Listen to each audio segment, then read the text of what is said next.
We got a 1970 Buick GS Convertible. It says built in 1970 in Flint, Michigan, and also in 2018. So it's got the well, I guess a medium light sky blue, kind of a sky blue.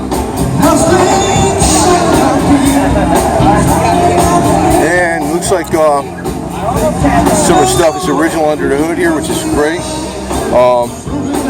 Obviously changed out the inner wheel wells and all that. Rebuilt everything.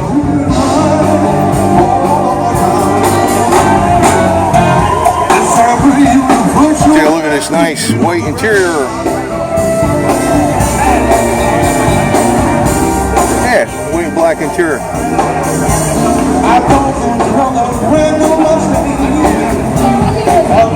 Nice and straight. Very good body work on this. Or I should say excellent body work.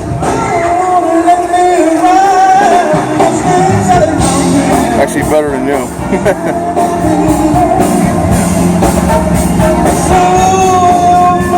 I always like cars of this era too, you know, they just, I guess 73 is when cars started going downhill with all that emission stuff and the quality control and all that stuff.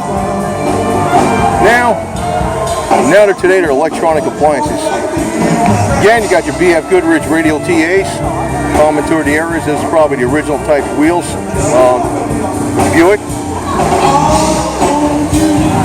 You notice up on the hood, you got your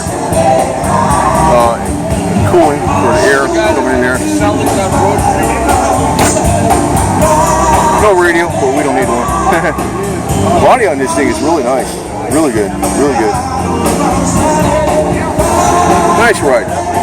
Convertible too, that's the thing. A lot of these things, they add up money, you know, these hood, the adjustments for the hoods, hood stops, all add up to money. A lot of work went in this car. A lot of work.